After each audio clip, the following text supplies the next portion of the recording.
Hello everyone, this is your friend Naruto Nexus 2.0 and we are back with a new fanfic. Which is what if extremely god-like Naruto build harem with Yugao, Yugito, Hinata and Mei, part 1. And if you enjoy this fanfic then please press the like button and subscribe to my channel for more fanfic like this. And now let's start the fanfic. A young boy of 5 could be seen running down a dark alley. The boy was small, and covered in dirt. His golden hair had flecks of brown from the dust. His orange suit he found in the trash stained black with grime and filth. His face covered in dirt as shouts could be heard behind. The young boy's eyes were filled with fear, hate, disgust, anger, and loneliness. The boy rounded a corner to see the alley opened up into a wide street. "Get back here, you demon!" shouted a person in the crowd as they just saw the boy sprint out of the dark alley and into the bright street. The boy was running as hard as he could. He turned a corner as he ran aimlessly. As soon as he turned a corner he felt a tug from behind. Instantly, he was pulled out of light, and was covered in darkness. The boy tried to scream, but found a hand over his mouth keeping the sounds from escaping. The boy was slowly dragged back, as he saw the crowd race past the shadows that veiled him. "Where did that demon brat go?" shouted one individual with anger laced through his words. Suddenly, a scream was heard in the distance to the boy's right. "That must be him," shouted another individual in the crowd, as they swung back around, and raced off towards the noise. The boy was now thrown back away from the light to see 3 individuals with masks on. One man wore a mask of a serpent, another with a dog, and the last with a bird mask. Each one of them wore a long black cloak with a hood that hid their hair. Everything was covered except for their eyes. "Today must be our lucky day, huh guys?" spoke the serpent in a deep gruff voice. "Yeah, not every day we catch ourselves the demon fox," spoke the bird. "Hey, watch your tongue, bird, you know what Hokage Dono said about using that name," spoke the dog warily. "As long as no one finds out about it, then I'm good," spoke the bird nonchalantly as he drew a katana from his side. "That aside, how about we teach Naruto here a lesson?" spoke the snake. "Naruto, don't use that name, this here doesn't own that name. This thing here only owns one name. Isn't that right, demon? Or maybe his name is Monster," shouted the dog as he punched the boy named Naruto in the stomach. "Yeah, you're right. Hey, Monster, this is for my friends and family 5 years ago," shouted the bird as he stabbed the boy in the stomach. The boy stayed silent as his eyes were only filled with one thing, anger. The 3 masked men took turns hitting, cutting, and stabbing the boy for several minutes. "Hey, I got a new jutsu to test out, can I do it on demon?" asked the snake. "Why, of course, but right after I do this. Chidori," shouted the dog as his hand was covered in blue sparks. He thrusted the hand cloaked in blue through the boy's stomach, causing the boy to cough up a little more blood. "Wow, that is nice, but my turn now. Earth style. 1000 spike prison," shouted the serpent as he slammed his right palm onto the floor. A moment later small earth spikes jutted out from just about every angle, piercing Naruto's flesh slightly. None of the spikes hit a vital organ, or any deadly thing in or on the boy, but it did hurt like hell to him. The boy knew that if he spoke he would receive even more pain, so he was determined to stay quiet without even letting a whimper escape his lips. He stared at them defiantly as the sun started to rise. "Damn, Fox Day is over," spoke the dog as the 3 body flickered away from a young boy. Moments later the spikes that were piercing Naruto's skin receded back into the ground and building. After several minutes all of the injuries from the beating healed. He stayed put for a while till he drifted asleep. When he woke up he looked at his stomach to see the wound from the dog's chidori fully healed. While he still felt sore from the beating he knew he would be fine. After all, he was always fine, even after all that had befallen the young soul. He persevered. "Hey Q-chan, you there?" asked the boy out loud as he dusted himself off. "Yeah, Naruto-san, what do you need?" asked the fox inside of the boy. "Why does everyone hate you?" I mean, you seem really nice to me, so why do they do this? Asked the boy in his head. I'll answer your question with a question. How many seal masters exist in Konoha? Asked the beast inside of Naruto's head. One, thought the boy quietly. Right now, no, the toad sage isn't in Konoha, there are none. So would you trust something you didn't understand? Asked the Kyuubi calmly as it waited. It depends, answered the boy calmly.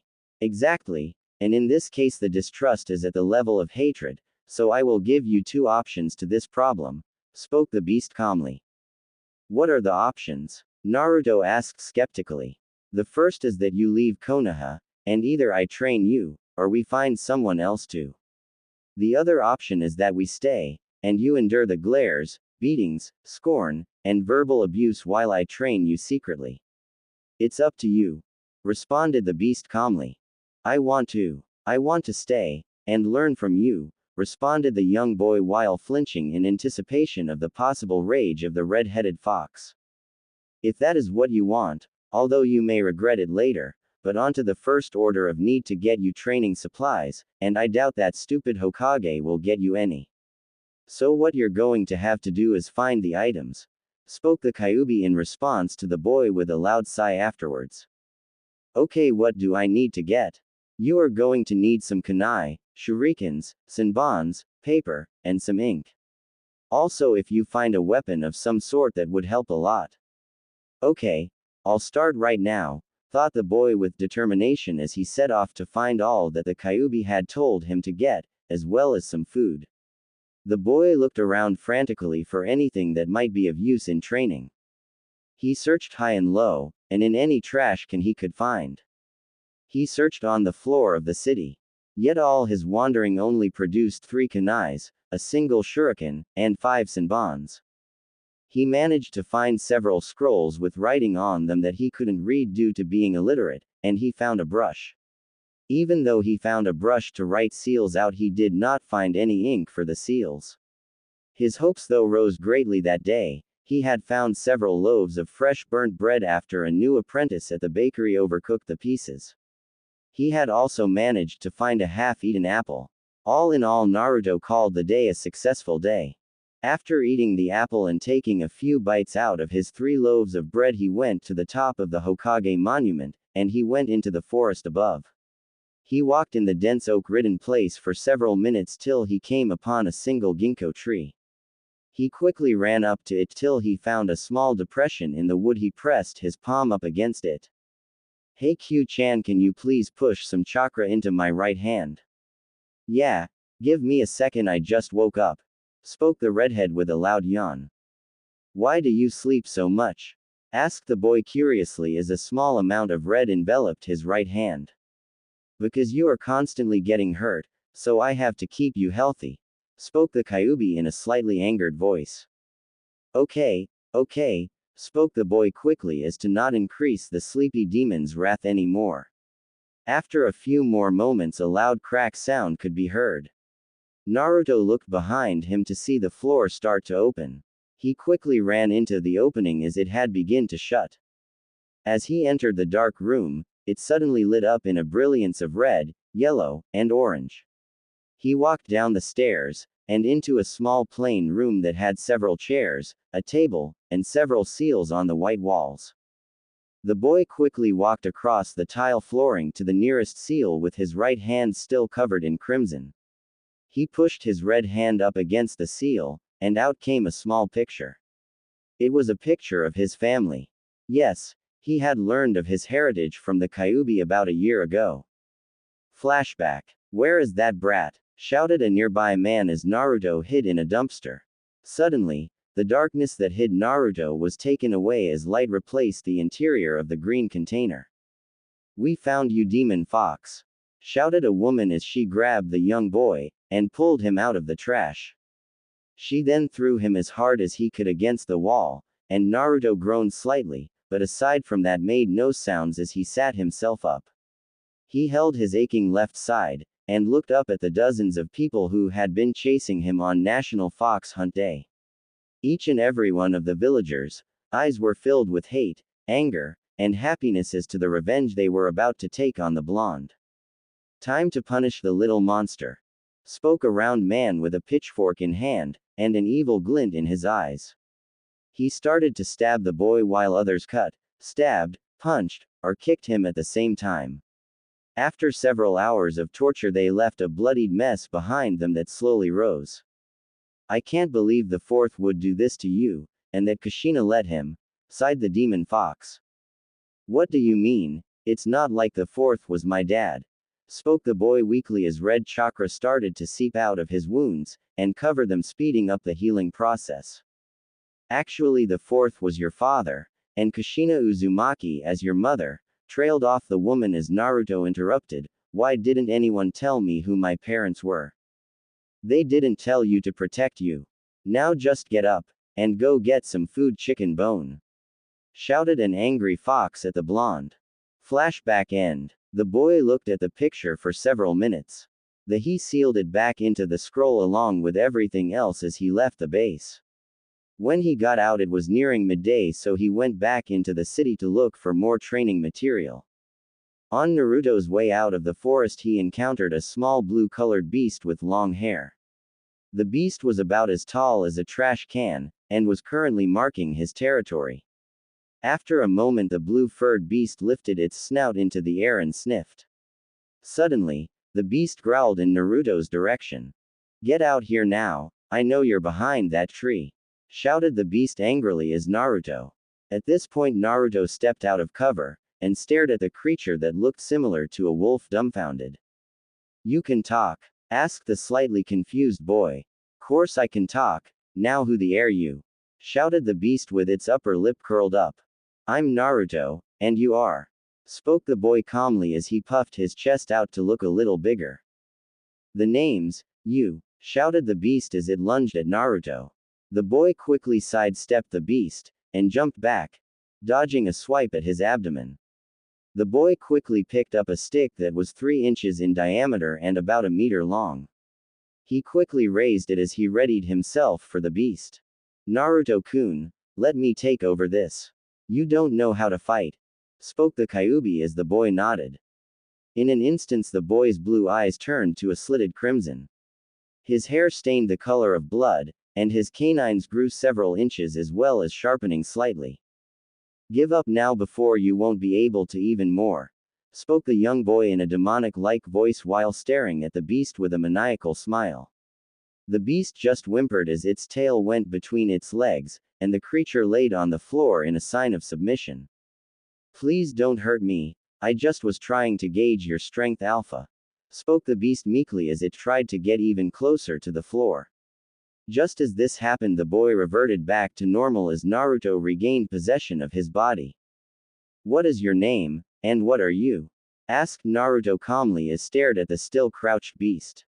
My name is Ice Fang, and I am a northern flame wolf, spoke the beast as it looked at Naruto. How can you be a flame wolf with a name like that? Asked the boy, not understanding till he looked in the wolf's eyes. They were filled with sadness and loneliness, just like his own. I would prefer not to talk about it, spoke the wolf, quickly dodging the topic. You have 2 options, Ice Fang. The first is I kill you, spoke the blonde, which got a look of extreme fear onto the blue wolf's face. The second is you submit to me, and become my friend. Naruto spoke as he showed a genuine smile. The blue wolf responded with a bark, and ran over to sit in front of his alpha. I choose the second one, Alpha, shouted the beast in excitement as his eyes were filled with joy. Alpha? No, just call me Naruto, spoke the young boy. No, Alpha is Alpha, shouted the wolf with a face that looked like a pout. Okay, spoke the boy, raising his hands up defensively while having a sweat drop. After a few moments, and talking, the two set out to get more material for training. Young Naruto, who was now accompanied by his newest companion, Ice Fang, walked into town as Kyuubi had told Naruto that they still needed more equipment for his training.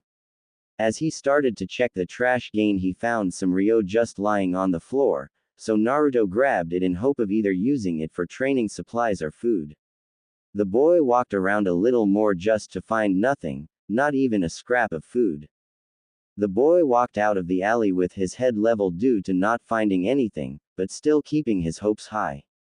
While the boy and his wolf companion were searching through some more trash, they heard yelling. As if on cue, a girl no older than 13 with violet eyes and purple hair tied behind her head wildly much like the young boy's hair appeared in mid-sprint towards the direction he had just come from. She had a beige coat on that was obviously several sizes too large, a brown shirt underneath the coat, and a matching mini skirt. She wore violet ninja sandals that went up to her knees. Yet, the two most prominent feature of the girl was her beauty and the Konoha headband that adorned her forehead. Her purple bangs covered the headband slightly, and the hair that wasn't tied back fell to her shoulders, framing her beautiful face. "I'm gonna get you, Anko-san," shouted a brunette in a playful tone who looked the same age as the girl now known as Anko. The girl chasing the purple-haired child had her hair tied back in a ponytail behind her, with two stray bangs falling just below her chin. The bangs were just beyond the corner of her eyes. She had two red fangs tattoos on either cheek that reached just above her chin. She had on the same outfit as her purple-haired friend, but the coat she wore was the correct size. Her Konoha headband was around her neck. Behind the brunette followed a dog who was slightly larger than Ice Fang, and had a gray pelt while its underbelly was painted white. "You'll never catch me, Hana-chan," laughed Anko as she suddenly tripped on her larger cloak, skidding to a halt a few meters from Naruto. "Ha ha ha," laughed the brunette who was just as beautiful as Anko. "Hana-san, did we get her?" shouted a black-haired beauty with eyes as crimson as blood. She wore the same outfit as Hana, so the three girls had matching, or close to matching outfits in Anko's case of an overly large coat now colored slightly black due to her fall. The black-haired beauty had her headband around her forehead like Anko. However, the girl's hair was not bound by anything, and just flowed in the wind, looking as if she had not brushed her hair that morning. The three girls started laughing together like friends normally would till the gray-colored dog barked in Naruto's direction. They turned their attention to the reason the dog was barking to see young Naruto standing there in a daze while a blue-pelted wolf stood in front of him protectively. Who are you?" asked the girl named Anko as she looked at him plainly. The boy took a step back in fear as he recognized the Konoha headband that were only worn by ninjas. Ninjas like the dog, snake, and bird. Ninjas that at least in Naruto's eyes were evil. Now mind you, he didn't think all ninjas were evil, but most of them, as his dream was to become a ninja that protected people weaker than him. That way no one would ever have to go through what he did.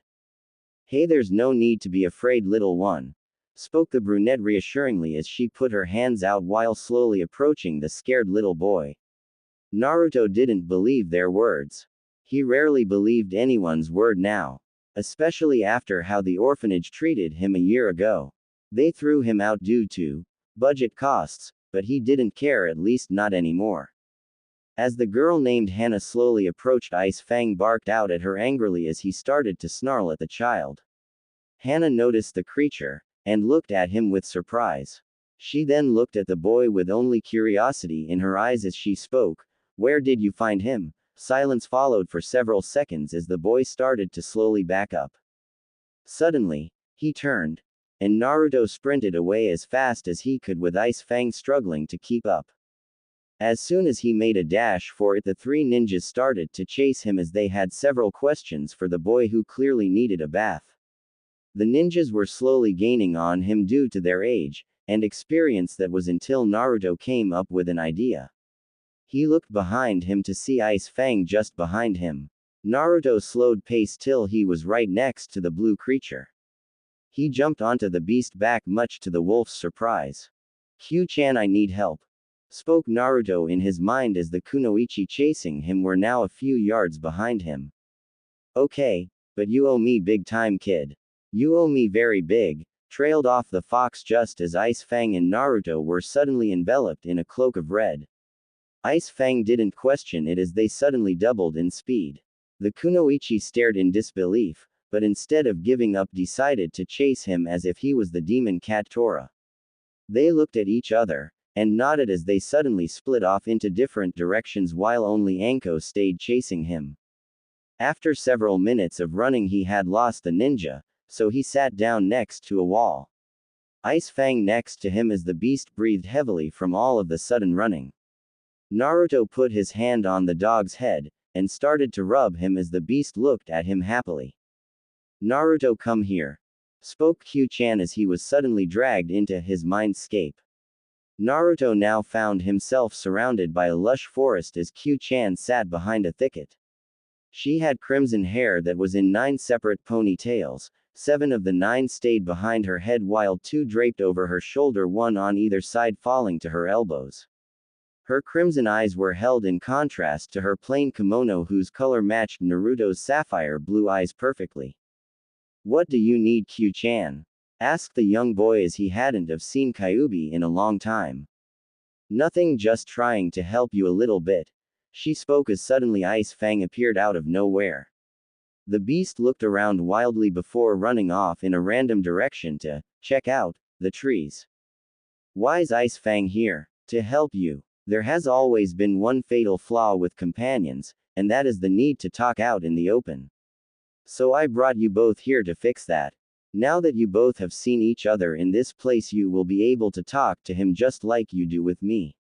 Now I suggest you leave before you lose your head, spoke Kyuubi as she vanished, and Naruto found himself in his world. The boy had his eyes closed as he felt something cold against his throat. He opened his eyes to see a kunai to his throat as 3 pairs of eyes stared at him. Naruto quickly looked to the side to see the gray dog staring Ice Fang down. Oh man, I just want to rip his throat out, shouted Ice Fang into Naruto's head. Calm down, Ice Fang, Naruto spoke back as the beast suddenly looked at him inquisitively. Was that you, Alpha? Asked the blue wolf. You better believe it's me, spoke the blonde as the beast started to back up till he could feel Naruto with his tail. Now that you made us chase you, you better answer our questions, shouted Anko angrily as she stared down the boy. Calm down, Anko-chan, spoke the black-haired girl. Who are you? Spoke Anko, ignoring the other girl's words as she pressed the kunai into his throat just a bit harder, but not cutting his skin.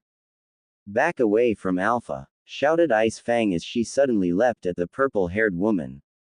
Just as he did, the other dog jumped at him, hitting him in mid-air, causing the two to fight. Did that dog just talk?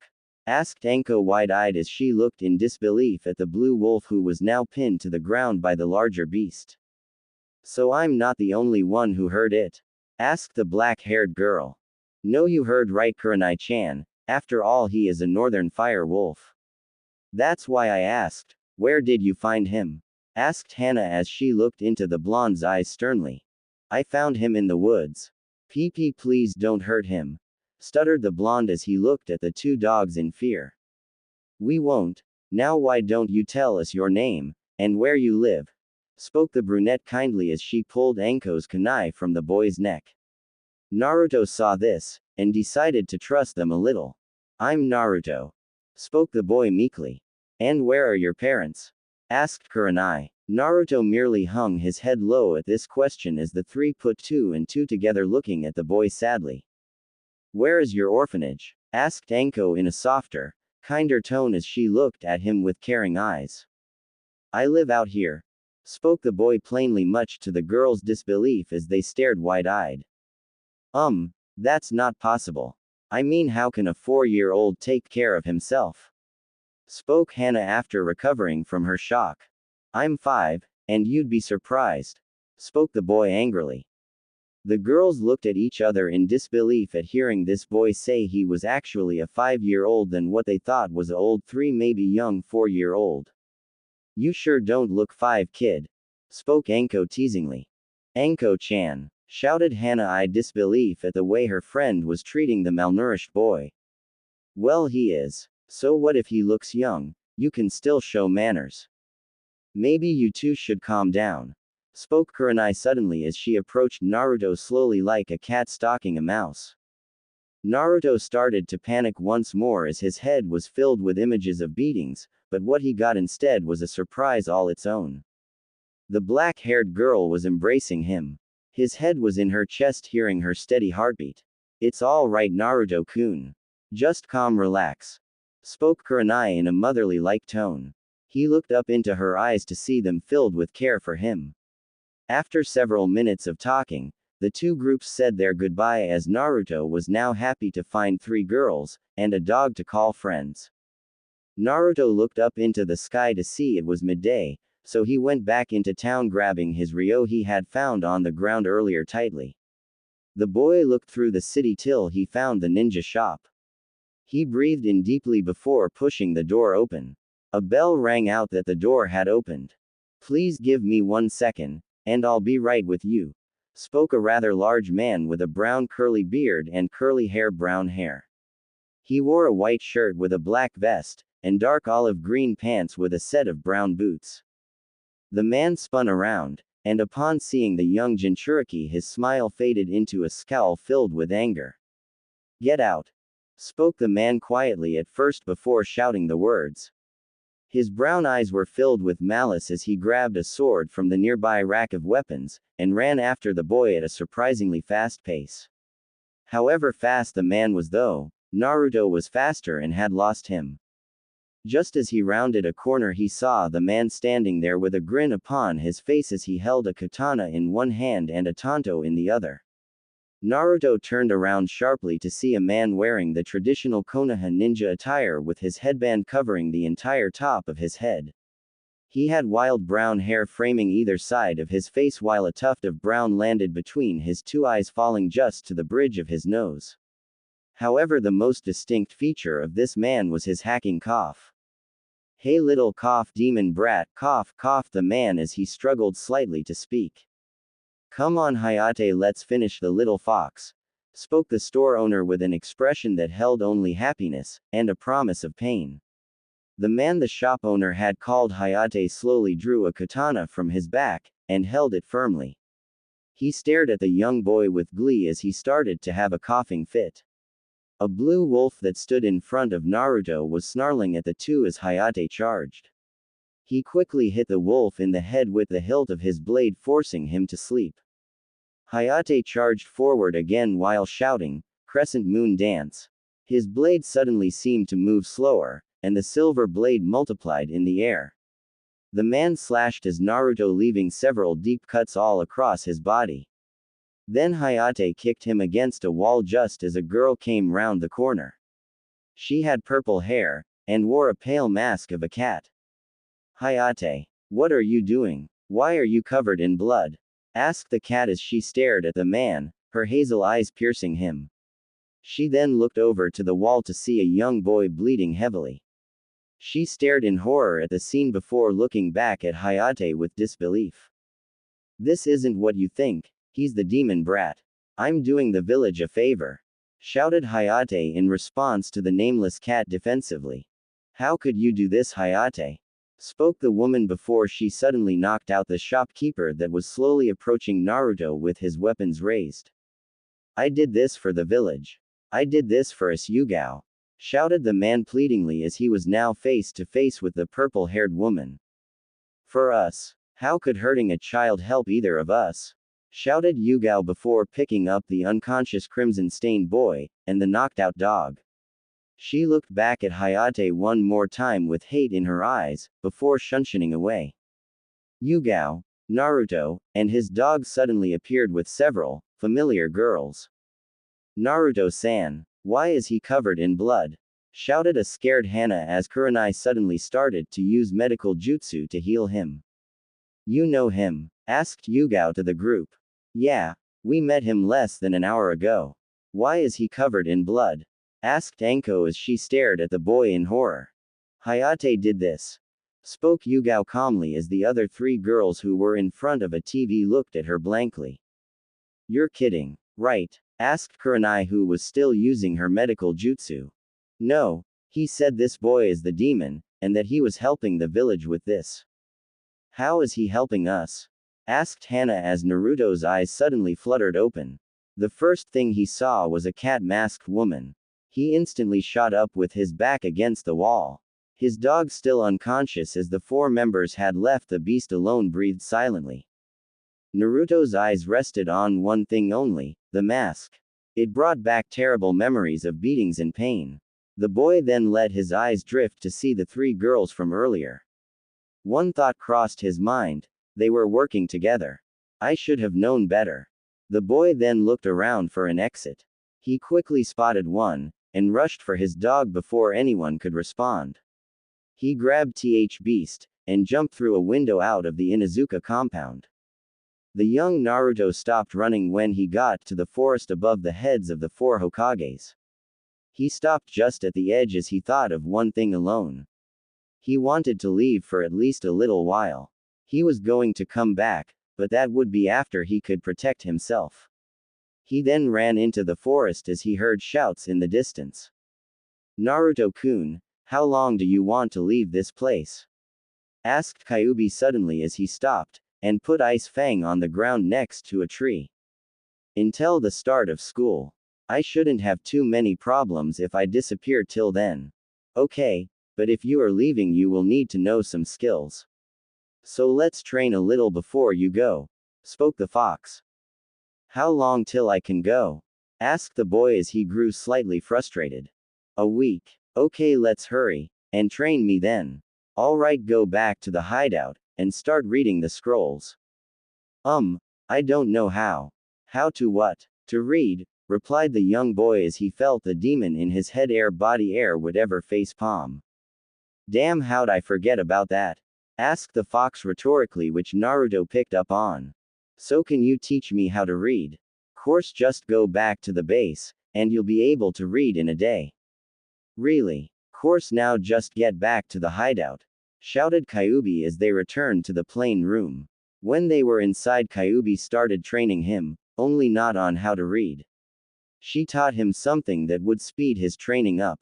She taught him Shadow Clone Jutsu. It started off with him questioning her as he thought it would start with teaching him how to read, however she taught him how to create a shadow clone. Q-chan, I got it, shouted Naruto as he finally could create several dozen shadow clones. Great job, Naru-kun. Now you need to get some rest, spoke the fox soothingly. But I want to train, shouted the blonde rebelliously. Later. Right now you need to rest before anything bad happens, spoke the fox sternly. What could possibly happen? Started the boy before he fell forward unconscious. I told you, spoke Kyuubi as Naruto appeared inside his mindscape. Okay, I got it, spoke the boy. He was tackled from behind by Ice Fang. Alpha, shouted the beast as he started to lick him uncontrollably. Okay, Ice Fang, please stop, I have some questions for you. Okay, Alpha, what do you want to know? You said you were a northern flame wolf, right? Yes, I am Alpha. What are northern flame wolves? I don't know, no one ever told me. I can shed a little light on this subject, spoke the crimson-haired beauty as she wrapped Naruto up in a hug. What is he, Q-chan? Asked the boy as he nuzzled his head into Kyuubi's double D-cup chest. A northern flame wolf is part of a species that dates back to the time of the Sage of Six Paths. Much like the 10 tails being split into 9 separate entities, there was a small species, as you can guess, called the flame wolves. These beasts were very dangerous as the power they had drove many of these loyal beasts to madness. Instead of being peaceful creatures, they turned feral, and attacked anyone on side, friend or foe. So the sage split these beasts that had the power to control all 5 elements into 4 separate entities.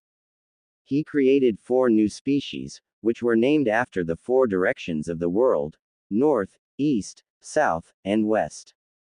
He did this due to the affinity they had. They held the flame in their name as each and every one of these wolves have an extremely high affinity for fire. Now a northern wolf has control over wind, south over lighting, west over water, and east over earth. But a unique thing about each is that they have their own bloodline limit, and chakra system that restores chakra. So they can actually use jutsus on their own. What are the 4 bloodline limits then? Now mind you that some clans have the same bloodline limit.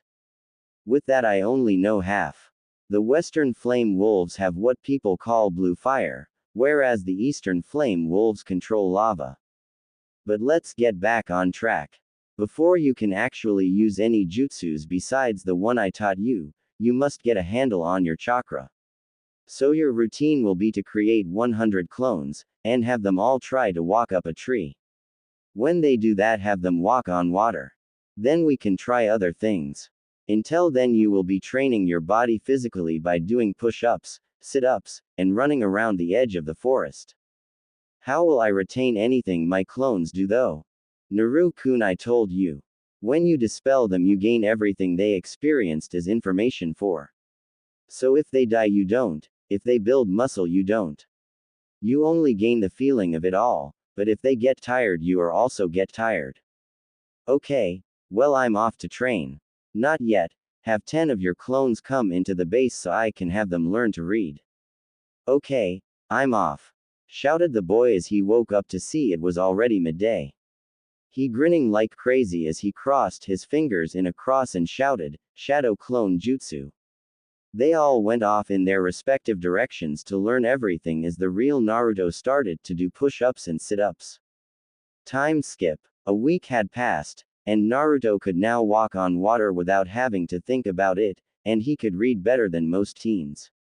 He had also found some food in the forest such as berries that Kyuubi had told him were fine along with a rabbit he had cooked, and eaten.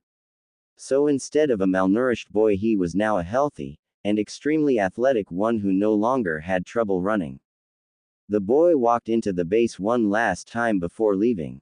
He looked around till he saw a small tear in what should have been a stone wall. He walked over to it and drew a kunai. He pressed the blade to the wall, and instantly the stone ripped. Naruto looked at it to see it was paper. So he gripped the paper, and ripped it off. An opening just big enough for Naruto to crawl into appeared. He shrugged his shoulders before starting to crawl. After several minutes it came to an opening where a large chest was in the middle. He walked to the center of the room while looking around for traps. When none had sprung he opened the chest. He waited another second yet still no trap, so he looked inside to see a scroll with the head of a dog on it, and a single katana. The katana was in its scabbard that was a solid black color with crimson crawling up at a curve. He picked the sword up to feel that it was a very heavy weapon. The hilt was 2 feet long. The boy pulled the scabbard off the large weapon to see a blade 5 feet in length, which was far too much for Naruto, for now. He looked at the hilt, which was wrapped in plain black cloth. The katana had a crimson rectangular handguard, and was a foot long and 6 inches wide. The blade itself had a single sharp edge colored blood red with a single strip of dark blue going up the sharp curved edge, up to the tip of the katana. The blade had the kanji crimson fang on it. The boy quickly sealed the weapon in his sealing scroll before grabbing the scroll still in the box. He opened it to see a single blurred out name on the list with contract at the top. The odd thing about the name was that it had a faint smell of blood. What is it? Thought the boy. A summoning contract. I suggest you sign your name in blood under the other name. The hand signs boar, dog, bird, monkey, and ram. The slam your hand onto the floor, spoke Kyuubi calmly as Naruto followed the directions. A cloud of smoke appeared, and when it cleared a dog stood in front of Naruto. The two stared at each other eye to eye as they were the same height. Who are you? Spat the pure yellow wolf. Naruto, and I think I'm your summoner. Only if you can pass a test first. Grinned the beast as they continued to stare at each other. Okay, what? Bring me a flame wolf. Smirked the beast while thinking he would win this one. Oh, Ice Fang, shouted Naruto with a grin, while the beast had a confused look on his face. Yes, Alpha, shouted the beast as he came running into a wide-eyed yellow wolf.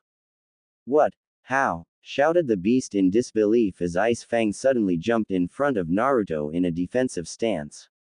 Who the air you? Snarled Ice Fang as his upper lip curled back. You win this one, boy. My name is Wind Cloak, and you may now summon the Wolf Clan. Although I doubt a boy like you deserves to summon us, trailed off the yellow wolf before he disappeared in a puff of smoke, leaving a dirty blonde-haired boy grinning. The boy walked out to the edge of the forest before he walked out of it into the city, followed by Ice Fang. He looked for a way out till he saw a rock on the floor, and knew just what he would do. He smiled as he picked it up. He peeked around a corner to see a single guard watching the gate. He aimed, and threw the rock at the guard, hitting her in the head. The girl on duty swung around, and raced off in the direction where she thought the rock was thrown from. As soon as she passed Naruto and Ice Fang, they ran out the gates into the forest. The next thing the four girls saw was a young dirty boy jump out a window carrying a dog under his arm. The four girls instantly darted out the broken window into the city. When they landed, sounds of glass breaking was heard under their feet. The four young girls, however, ignored the pain of the glass, and chased after the boy, who was already out of sight. They jumped from building to building, trying in vain to search for the injured boy. Hana Inuzuka even got several hunting dogs to try and find him, however it was to no avail, as he was still missing. They searched well into the night, and only stopped due to the Uchiha police force telling them to stop as they were disturbing the peace. The four girls went back to their respective homes after deciding to meet up at the Inuzuka compound tomorrow to discuss their thoughts and concerns. The morning arrived all too soon for the four girls, as their thoughts had kept them from getting too much sleep. Anko, Kurenai, and Yugao were in front of the Inuzuka compound waiting. They had pressed the button to notify that they were there and waiting. The compound itself had a high rough stone wall that fenced a 3-story mansion that was painted red like the clan's famous tattoos. A few more moments, and the gate opened, allowing the three girls to see Hana. The four girls walked toward each other, each one with bags under their eyes due to the lack of sleep. The four walked into the mansion, into the room that the boy was last seen in. "Any ideas on why he ran?" asked Hana as she sat in a chair. "No, he seemed perfectly fine around us three," spoke Anko as she, Hana, and Kurenai now looked at Yugao, who no longer wore the Neko mask. "I don't know, but he was fine up till he saw my mask," spoke Yugao as she showed everyone the mask. They all sat there in thought as they pondered the possibilities. They couldn't arrive to a conclusion as to why until it hit them. He was underfed and constantly injured. That meant that maybe Anbu had a hand in the beatings.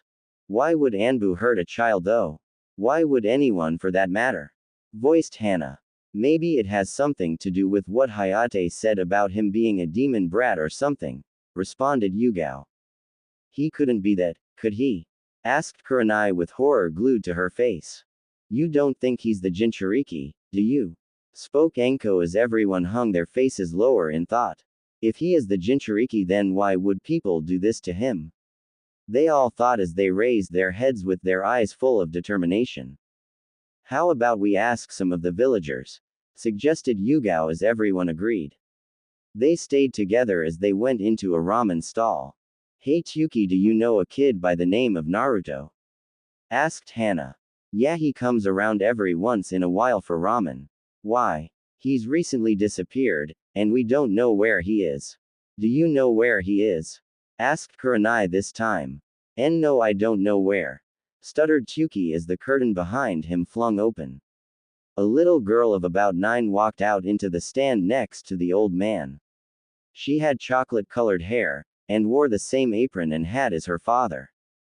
"Daddy, where's Naruto-kun?" asked the little girl as she looked at her father.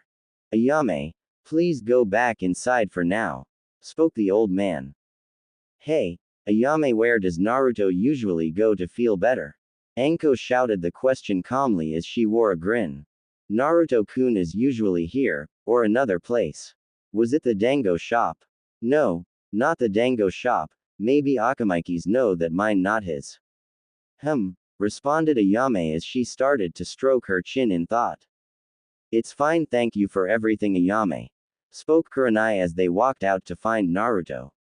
They asked several villagers about the blonde in question, but only got responses of, "Why would you want to find that demon? It isn't time for a fox hunt." "Is it?" Or they just got plain silence. They finally gave up for the day, and left it be. After 2 weeks they went back to Ichiraku for some ramen. They entered in, and ordered several beef ramen. Ayame gave them their order before she made some light conversation. You girls were looking for Naruto-kun, right? Asked Ayame as they were about to leave. Yeah, why? Responded Hana. I remembered that he likes to go to the forest behind the Hokage's monument, spoke the little girl cheerfully. The four girls grinned wildly before running out to get a ninja dog. They got the dog, and ran to the forest.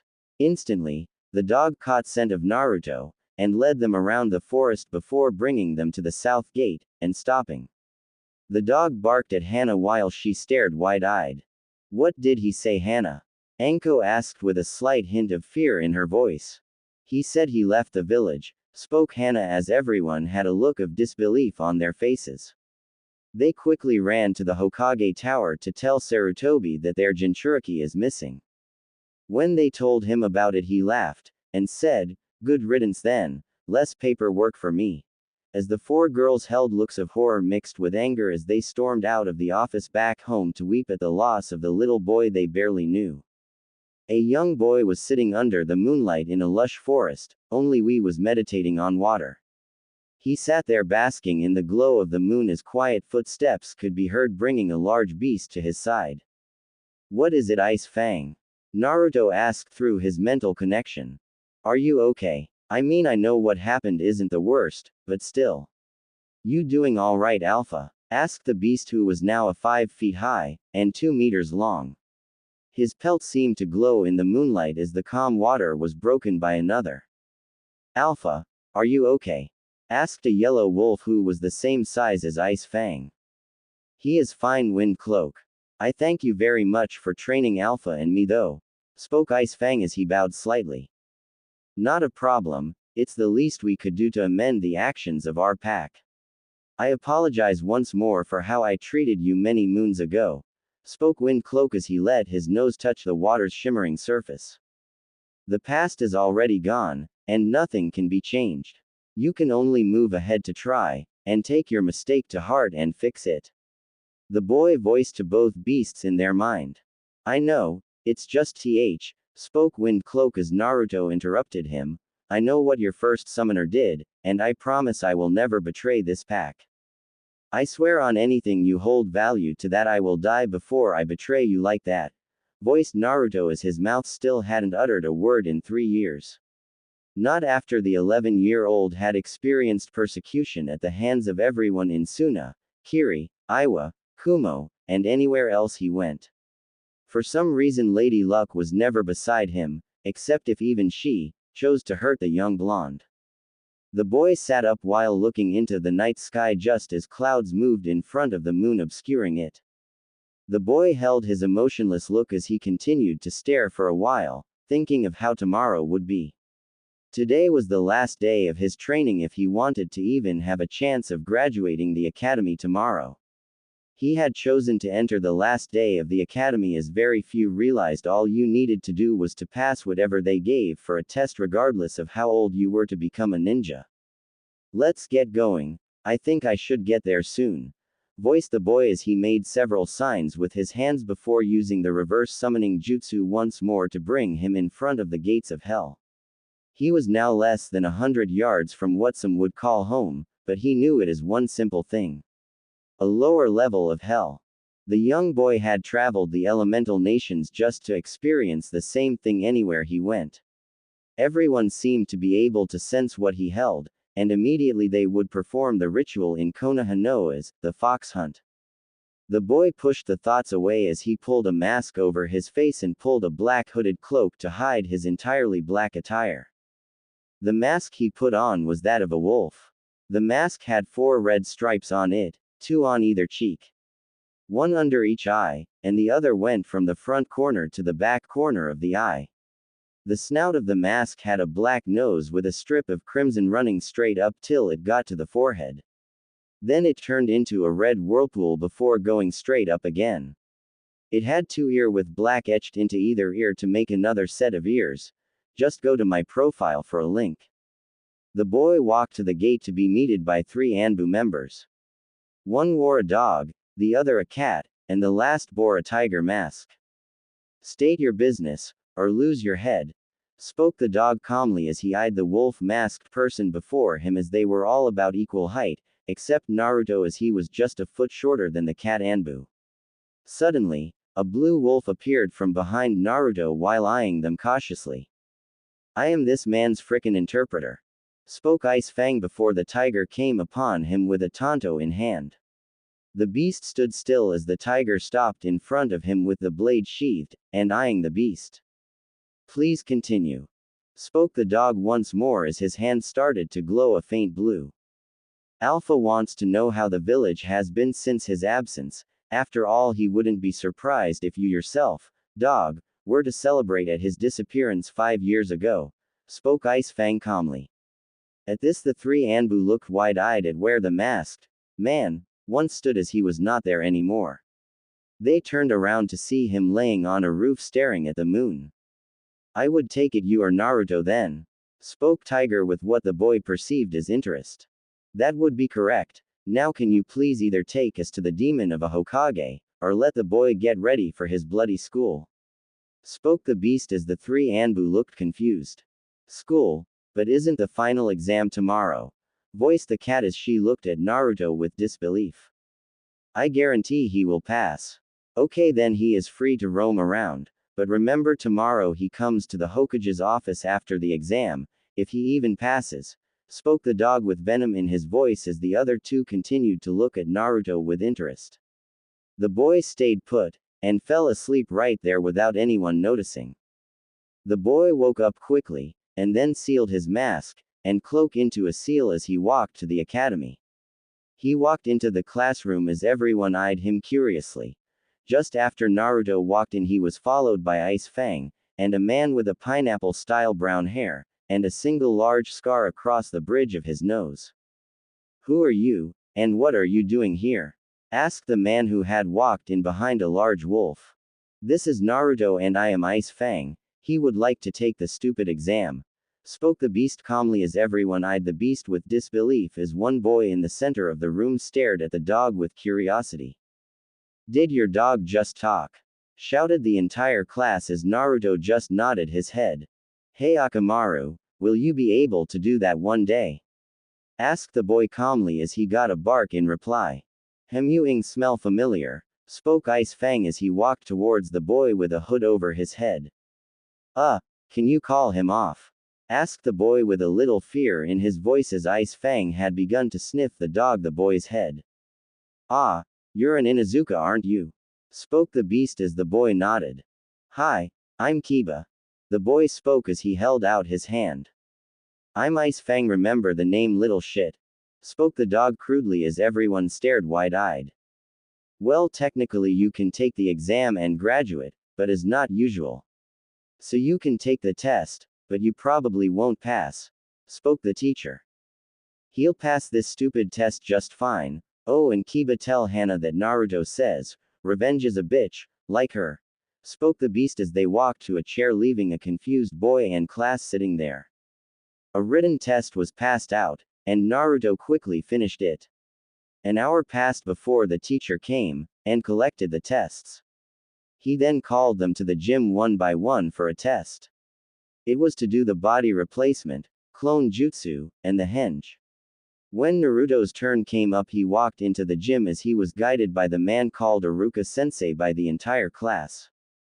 Do the Academy 3 please, spoke Iruka as Naruto did the hand signs while Ice Fang said the words. He did the 3 easily. Okay, wait outside for the spars, spoke a man with anger. Naruto hated this man. This man was someone who constantly set up fox hunts in Konoha. He was Mizuki. He walked outside as spars started happening one after the other. Naruto waited till his name was called.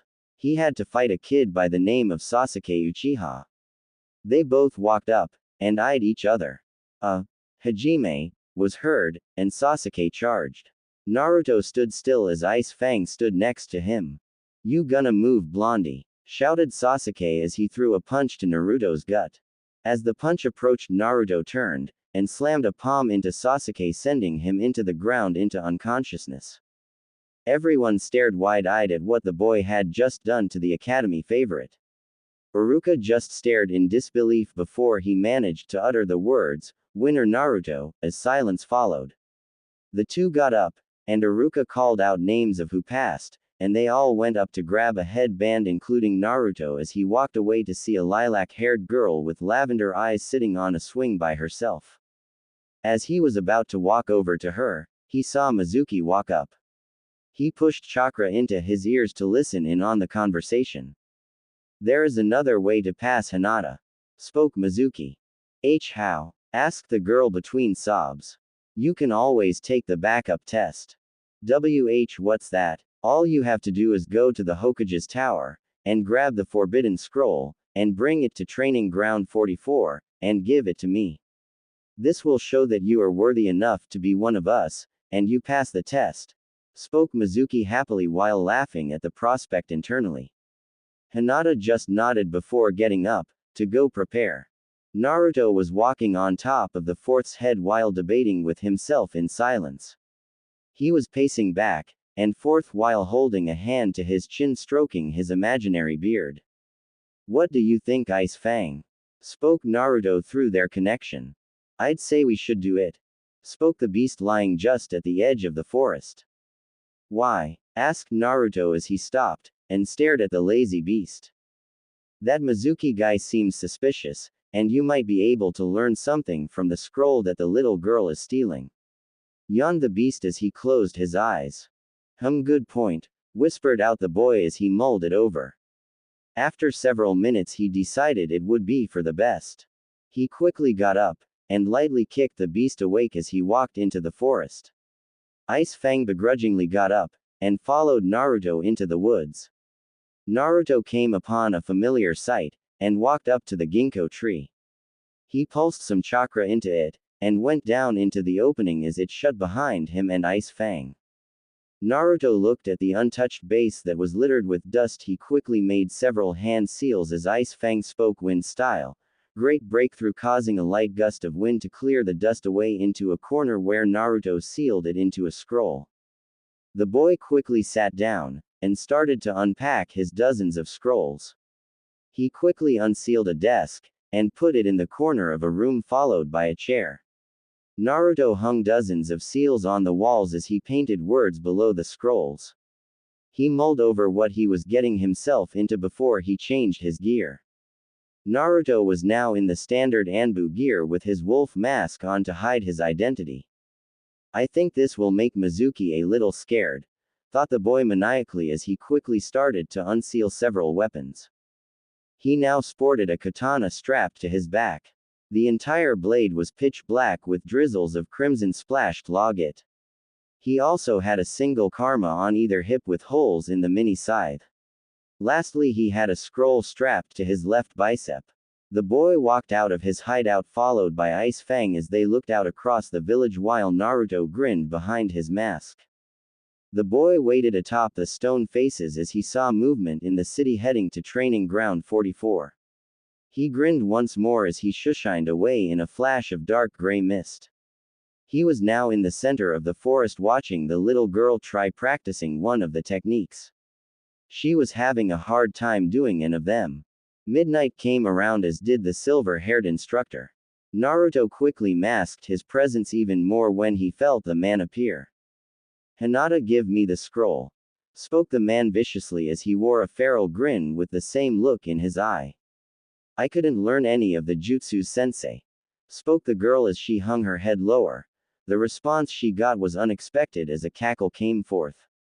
"You seriously believe that this was a test, Hinata? For a Hyuga to not realize this was a scam is extremely sad," spoke a dark voice from seemingly every direction as a mist started to roll through the forest. "Who are you?" shouted the two others in the forest. "It," shouted Mizuki as he threw a ball into the mist and Hinata's general location, causing a gas to seep out. Instantly, various sounds were heard through the forest as giant creatures started to attack the lavender-eyed girl. A long 16-foot python lunged at her just as Ice Fang pinpointed Hinata, and took her away. The girl looked at the beast, realizing that the back of her outfit was in the mouth of a dog, but not just a dog, No, she was in the mouth of Naruto's dog.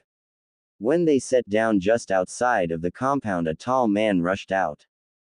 Hinata, where were you? Shouted the man as a statement. Father, I failed to become a ninja. Sobbed the girl as her father looked at her with disbelief. Stop kidding, Hinata. Iruka-san called me today congratulating me on your amazing work. He said he just forgot to give you this because they were out at the time, spoke the girl's father as he handed her a ninja headband. She looked at in disbelief as she hugged him. Dad, Naruto's in trouble, shouted Hinata as she explained what happened to her father. The man quickly turned, signaling to his guards to follow as several white-eyed men appeared at his side. They quickly went in the direction where Ice Fang had come from with the beast in tow. Meanwhile, with Naruto, when the mist disappeared, a bloody sight could be seen. All the creatures that had been there in the fog were cut up and bloodied. Sections of snake, tiger, gorilla, and other various creatures were strewn about in a crimson mess. In the center of the mess stood a red-painted Naruto who no longer wore his mask. Who are you? Spoke a shock-stricken Mizuki. Naruto Uzumaki. Ha, the Kyuubi brat, spoke Mizuki with a wide grin as he started to state what the Jinchuriki really was. You think I don't already know that? Spoke the boy as he hadn't moved. Mind explaining why you talk now, and not before? Death only speaks when there is a soul to be reaped. Death is always after silence, and is followed by the hush of the dead trailing after him, spoke the boy as he looked up with an evil glint in his eye. Mizuki stared at him before laughing. After recovering, he quickly jumped down as they started to fight. Naruto swung each of his fists lightly as he continued to be beaten back. Just as the man landed a solid punch on Naruto, he erupted in a puff of smoke. What? Shouted the man. Whirlpool style. Red torrent, whispered a hushed voice as a stream of water erupted from the earth wrapping around where Mizuki once stood. The blue-colored water slowly turned crimson as Mizuki could no longer be seen. Just as the ball turned crimson, the Hyugas appeared upon the bloody mess.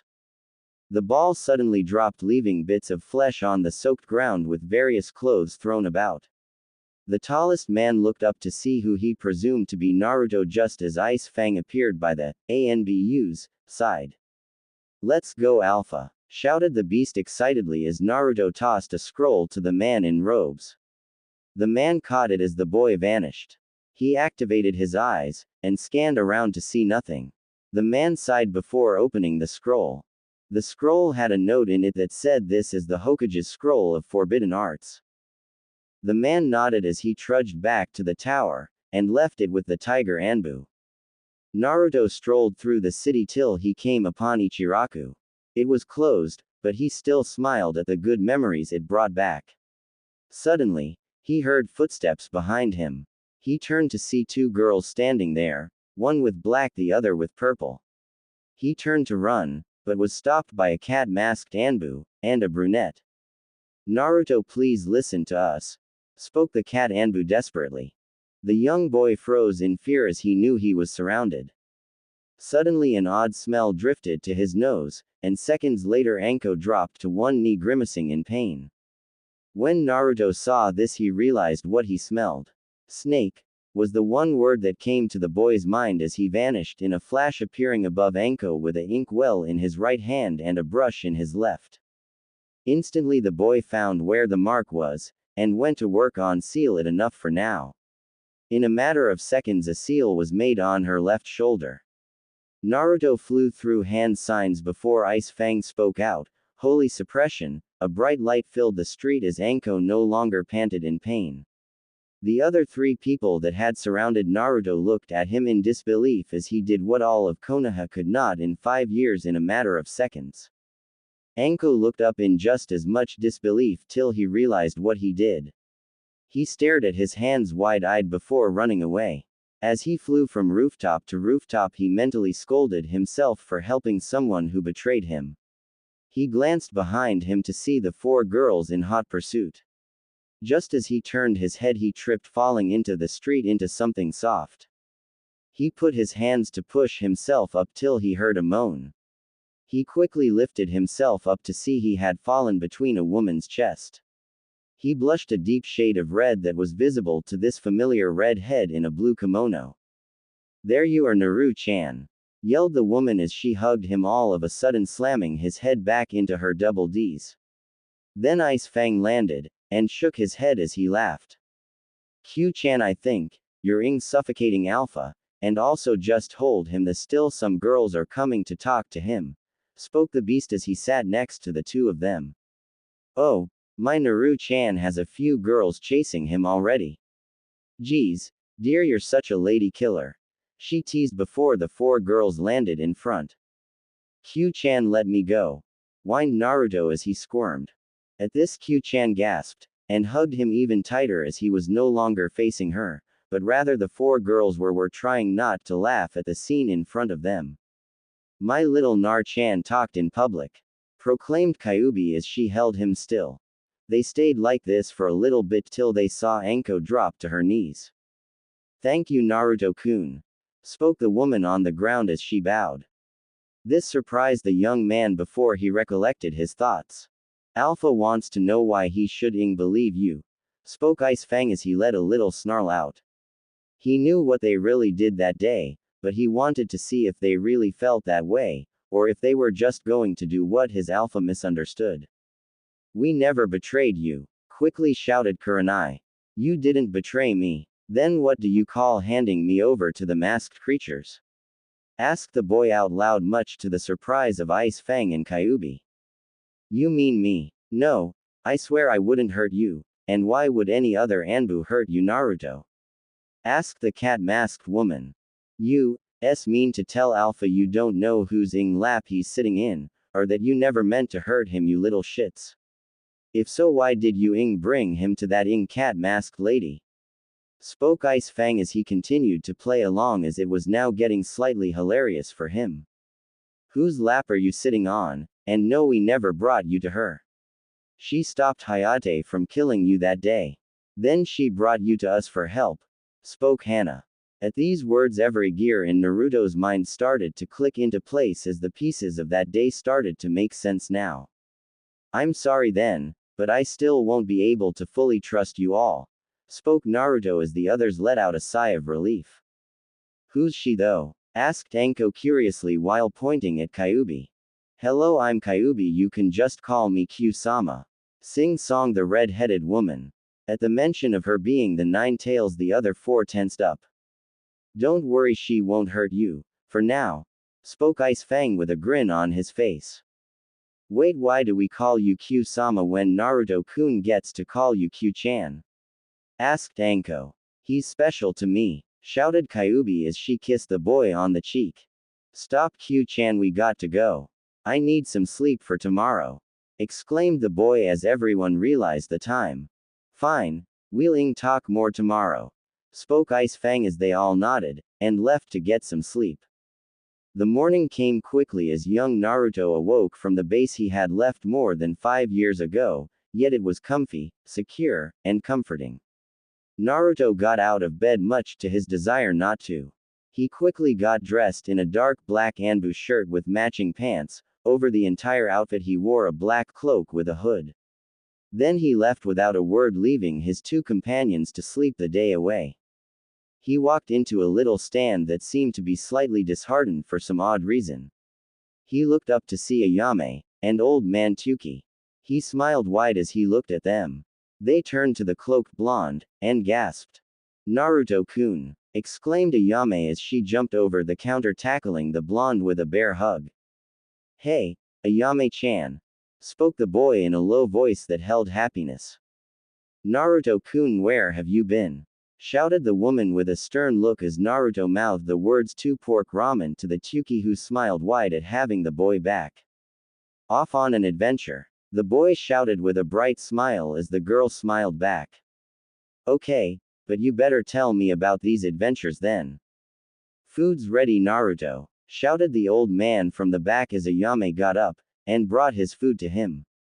Naruto got to the counter, and just asked about what's been happening in Konoha. He listened intently till Ayame mentioned something about a fight in an alley with several Anbu involved. The mention of this caused Naruto to lose focus on Ayame, and to remember a similar incident. Flashback. A young boy of 9 could be seen wearing full black walking through a forest up to a walled village. The village had many mountains and hills that were only dominated by one thing: clouds. The boy stared at the clouds, and smiled as the sun was blocked from view by the clouds cascading a hazy feel onto the village. The boy walked up to the gates. As he looked at the guards, they looked at him with curiosity. They started whispering things to one another till they nodded to each other. "Please follow us," spoke a masked man who suddenly appeared behind the boy. He looked at the figure who wore a mask of a dragon. He had a hint of fear in his eyes as memories rushed through his head, yet he remained calm. "Okay," spoke the boy briefly as he was led to a tower in the center of the village. As the two people were arriving just in front of the large tower, the Anbu led him to the right with the excuse of, "The wreckage is not currently in the tower." The boy was led into an alley as another two people appeared. These two masked figures bore a mask of a boar and a snake. The first had long green hair while the other had long blonde hair. "Join us, demon," spoke the man with the dragon as the other two girls held Naruto down. The boy struggled against the two females' vice-like grips. He looked in horror as many other masked people of varying beasts approached him. "I don't want to," shouted the boy as they constantly told him to join them. "Then we'll make you join us by more aggressive tactics," spoke the girl to his left that was holding him to the wall. At the bow, hearing this, he quickly let out an inaudible whistle. Instantly, a howl could be heard in the distance. The people holding him down looked in the direction of the sound while the girls loosened their grip slightly. At this, Naruto quickly broke free as he ran away. He quickly looked over his shoulder to see the masked figures giving chase. He quickly rounded a corner, knocking over a blonde girl who had her hair tied in a ponytail. "Sorry," shouted the boy as he ran past the gates out of the city as he heard dozens of jutsus called out with things flying overhead such as fireballs, lightning, and waves of water. The boy ran away, ditching the Anbu as he had now gone deep within the country. He let out a sigh before he rested. Flashback end. The boy refocused on Ayame, but just before he went to talk he looked at the time to see he had to go to the academy. So with that he left the needed money on the desk as he sprinted to the academy. He got to his class just on time. He quickly took the only seat not taken in the far left corner. He sat down right behind Hinata as Iruka walked in with a big grin on his face. "Morning, class," spoke the teacher as everyone responded back in a similar manner. "What's today's lesson teach?" asked a kid in the back of the class. Naruto just tuned them out, and looked out the window to see Ice Fang walking up with Kyuubi in tow. He grimaced, then looked at Iruka just as he said, then led by Kakashi with Sakura, Sasuke, and Sai. This was followed by a pink-haired girl screaming, "Love triumphs!" and a HNN, as well as several groans and disappointing looks. "Settle down, class. Anyways, Team 8 is led by Kurenai with Hinata, Kiba, and Shino. Team 9 is led by Asuma with Choji, Ino, and Shikamaru. Your new teacher will be here shortly," finished Iruka as he looked up to see Naruto with a hand up. "Yes, Naruto?" asked Iruka as Ice Fang walked into the classroom. "What team are Alpha and me in?" barked the dog. "Oh, that well," the Hokage said to go talk to him. "Something about too much evil in the tower," spoke Iruka as Naruto nodded and walked out.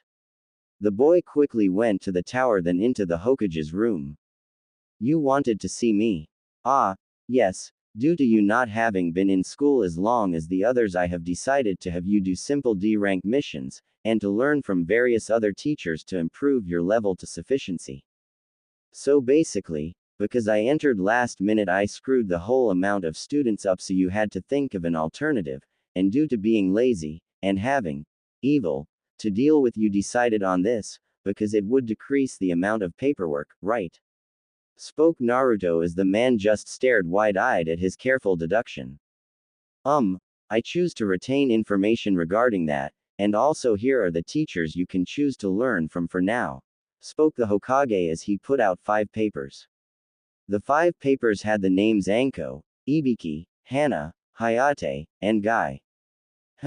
What would each teach me? Anko would teach stealth, survival, poisons, and how to use kunai and shurikens. Ibiki would teach interrogation. Hana would teach chakra control, medical ninjutsu, and tracking. Hayate would teach kenjutsu and gathering intel, and lastly Guy would teach you taijutsu, spoke the old man. I'll pick Ibiki as my first teacher, spoke the boy as the old man had an appalled visage. Naruto just ignored him, and picked up the paper with Ibiki written on it. The boy looked at the paper that said he could be found at the prison, so Naruto started going to the man. He walked down the dark stairs where screams of pain could be heard. Naruto walked up to an iron door, and opened it while Ika Fang spoke, Naruto here to be taught. Ah, so you are the student, I thought you would start with something more relaxing, spoke a man with scars covering his face. Alpha, I leave you with this man, spoke Ice Fang as he walked out. So what do you already know about the subjects I am teaching? Asked the man. I don't know much about interrogation, spoke the boy as the adjust smiled wide with glee. This will be very fun, thought the sadistic man with glee. Time skip. Naruto walked out of the prison again as he had finally finished his course with Ibiki, and he was slightly sad at this. He now saw the man as more of a father figure he never had. A messed up and sadistic father, but a father nonetheless. Ibiki and Naruto had grown close through the inflicting pain upon prisoners, and gathering intel on what Kakashi looked like without his mask on. Unfortunately he never figured out what was hidden beneath the man's mask, but he figured he's find out one day. The boy walked up to the Hokage's tower as he was ready for another teacher. He walked in to find the Hokage sitting in his seat signing papers that seemed to grow by the second. The man was sweating rivers at how much of an exercise he was getting by just signing things. The man looked up and handed the boy a stack of 7 papers while he said, "Choose one," and got back to signing papers that were starting to touch the ceiling. The papers Naruto looked at had asterisk Yugao, Kenjutsu and speed training, Hana, chakra control, tracking, and medical ninjutsu, Kurenai, genjutsu and chakra control, Kakashi, elemental ninjutsu, Guy, strength training, speed training, and taijutsu, Hayate, kenjutsu and intel gathering, and Anko, poisons, stealth, and survival, written on the papers. Hokage, I'll choose. Hokage, I'll choose. Hey, Alpha, is it time to choose the next Ing teacher? Yeah, why do you ask, Ice Fang? 'Cause it's my Ing turn to choose, and we need to go see Hana, shouted the beast. Fine, you heard us, Hokage. Ah, okay, I'll inform her, spoke the old man in a worn-out tone as if he was being hypnotized by the work in front of him. The boy looked at him skeptically before beginning to walk out. Wait, Naruto, I have one question for you, spoke the old man in a deadly serious tone as Naruto stopped, and looked back at him. Yes, what restaurant would you suggest for really good food? Asked the man as the wolf and boy both fell over. Ichiraku's, spoke the boy as he ran out to escape any more stupid questions. I thought so, spoke the old man darkly as he wore cynical grin. Naruto was walking down the road at a very leisurely rate as he went a sudden gust of wind pushed him forward, slightly knocking him over. He looked up to see flashes of black fly forward. What was that about? Beats the ing shit out of me, responded Ice Fang as they started to walk to Ichiraku for some ramen. When they finally got there, they were greeted by orange and red instead of a calm busy stall. Smoke billowed from the flames as a girl no older than 19 came stumbling out calling for her grandfather. She looked around till she saw Naruto. Naruto-kun, please save my grandfather, cried the girl as the restaurant was being burned to the ground while tears poured from her eyes till she finally. The young boy looked on in horror as someone he cared for like a dad came running out in flames. The old man could be seen swatting himself and trying to put the flames out as he suddenly stopped, and then fell to the floor in a heap of burning ash. The boy slowly began to cry till he heard shouts from nearby. He turned in hope of having help to put the fire out. "There's the demon!" shouted one woman as a horde followed behind her. They came bearing clubs, knives, broken glass bottles, and various other weapons. "Get him!" shouted another in the crowd as they charged the boy. "Ice Fang put her somewhere safe," shouted the boy as he sprinted away while the wolf jumped from roof to roof with the unconscious woman on his back. All the while Naruto was jumping from shadow to roof and back trying to hide. He finally lost the villagers, so he hid in his base he had before he left the village. "I'll be safe here," thought the boy in comfort as an explosion was heard behind him. He looked over to see several ninja and villagers walking through smoke where the entrance would have been. They all wore sick grins as they walked towards the scared boy. Each person holding a weapon of sorts. They beat him viciously, leaving him drenched in his own blood in a near-death situation. He slowly drifted into a coma as he heard footsteps getting louder with each passing moment. The boy descended into darkness with one thought on his mind. "This all happened because I spoke. This all happened because I told someone something they wanted. My own mouth betrayed me," thought the boy as he kept reciting it in his mind, slowly thrusting his heart into darkness. The boy woke up, and slowly looked himself over to see that he was covered in bandages. He looked to the side to see Kyubi sitting against a wall. He looked at her gratefully before he stood up. He slowly walked forward, and looked around. He looked for several minutes till he found a black board with a small amount of chalk. He picked them up, and slowly trudged out as the sun bore upon his figure. He looked at the rising sun with an emotionless expression adorning his face. His eyes held look of sorrow as he trudged into town with his black robe hiding his cut-up and crimson-stained clothes. The boy walked up to the old burned stall to see it was now ashes. The boy had a far-away look in his eyes as he crouched down and grabbed a handful of ash before a single tear fell from his eye. "This is all because I spoke a single word," thought the boy as sadness washed over him. He quickly sealed away the handful of ashes before walking away as a single figure followed him. The boy walked around as he had noticed the figure following him since a few moments after he had sealed the ashes away. He quickly rounded a corner as he stopped, suddenly unsealing a single kunai from a seal on the inside of his robe, much to his amusement at the thought of irony. If you don't get the irony, then go read some other fanfics for the actual irony. As soon as the figure rounded the corner, Naruto grabbed the figure with the kunai to the person's neck. The figure stopped abruptly as not to get their throat cut. "It's me, Hiyashi," spoke the man with a slight amount of surprise in his voice as he slowly pulled the hood back to reveal his face. Naruto took a step back in response as he eyed the man with an expressionless look. Naruto quickly scribbled the words "and why were you following me?" onto the board. "Why did you save my daughter? We never did a thing to help you, yet you helped her anyways," spoke Hiyashi coldly as he examined the buy.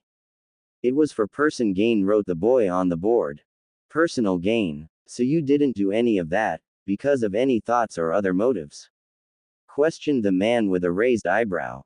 "None whatsoever. Anyways, bye," wrote the boy as he quickly disappeared in a shushin. "Why did he talk to me through writing though?" the man questioned himself before walking back towards his mansion. The young boy robed in black walked around till he came back to the destroyed hideout he used as a kid. He looked at it with sadness as the events filtered through his mind once more. He knew they hated him, yet never once before had they actually hurt someone else. Naruto clenched both fists in rage as his mind began to focus on the betrayal of the Hokage. He had to make the Hokage pay, and he knew just how to do it. Naruto was walking back to his old broken hideout as Kyubi came out. She looked at him with concern at seeing him out and about, but what she was more worried about was his emotional standpoint. "Are you okay, Naru-kun?" "I'm fine," wrote the boy as he walked past her. He walked straight to the back wall, and performed some hand signs before thrusting his hand onto the wall. It opened slightly to reveal the old chest he once found when he was younger. He had chosen to put it here for security reasons. He walked up to the chest, opened it, and pulled out several vials of red liquid.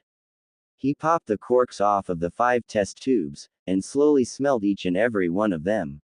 He capped 4 out of the 5, and drank the one he left open. His eyes flickered red slightly, and then returned back to the sky blue color. That time again? Questioned Kyuubi with a sad look on her face. Naruto's only reply was a mere nod of his head before he walked out of the base. When he got out he whistled, and the next thing he knew Ice Fang was behind him with a questioning look. Naruto turned around to see a little girl no older than 10 on the floor asleep. He walked up to her, and slowly started to rub her hair gently. The girl smiled slightly in response to this as if she felt happy. Naruto smiled slightly before remembering what happened to the one this little girl called her grandfather. Naruto picked the little girl up, and brought her over to Kyuubi, who seemed to understand what he wanted. So, Naruto walked over to Ice Fang, and patted his head, earning a look of happiness from the wolf. The young blonde boy then grabbed a handful of ash from his seal inside his cloak, and brought it up to Ice Fang's nose to sniff. The dog looked at his alpha questioningly before nodding. "What did you want to learn from this?" asked the beast curiously. Naruto resealed the ash before writing, "Who do you smell that you have smelt on my clothes before?" Asterisk. The only familiar smell was that of a man's. "Follow me," wrote the boy as he started running back to the burnt down stall. When they got there, the boy immediately started to dig through the ash, and came across 2 burnt chef hats. He brought the 2 to the wolf, who sat a few meters away. "Only one of them were here," replied the beast as he swiped his nose to clear it of the foul stench of burnt flesh. Naruto's eyes immediately lit up. He pulled his board out and asked who was here. Asterisk. "The man from earlier." "Why?" asked the wolf. Naruto merely sighed in relief. He didn't know where she was, but she was more or less alive at the moment. He still felt sad that he had lost the closest thing he ever had to a father, but was happy he hadn't lost a Yame. Naruto looked at the scorched building one last time before deciding he needed to start going to the classes he had with Hana. He didn't want to go, but he knew Ice Fang needed someone to spend time with besides his alpha. Naruto continued walking down the street deep in thought, not noticing 3 people walk up right beside him. "You okay, Naruto-kun?" asked a familiar voice as Naruto looked up to see Kurenai, Anko, and Hana wearing concerned faces. "I'm fine," wrote the blonde, accompanied by a sad smile. "Naruto-kun, does this have to do with the fire?" inquired Anko as Naruto visibly tensed. The boy shook his head as he calmed down to walk normally, much to the ire of the 3 women. "Naruto-kun, you can trust us, after all we start training in 4 days, spoke Hana. "Stop trying to pry into Alpha's business, you little shits," shouted Ice Fang as the 3 girls looked at the beast with a slight amount of agitation. "You'll get used to his choice of words. Fine, Naruto, but you better show up at my compound in 4 days, okay?" said Hana as Naruto nodded in response before the 2 groups split apart. Naruto was walking down the road till he realized he needed to start doing missions. As much as he hated the fact he had to do them for the villagers, but he needed the money. So, he walked into the Hokage's tower to gain the glare of the receptionist, but merely shrugged it off. He quickly went into the Hokage's room, much to the old man's surprise at seeing him. He walked over to a small cabinet in the corner, and grabbed a random D-rank mission from the shelf, and brought it to the Hokage. The man nodded, and Naruto walked out, still leaving the Hokage with a fish out of water jutsu active. The boy walked out, and looked at the mission. It said to go to the large farm on the outskirts of town, and pull the weeds out.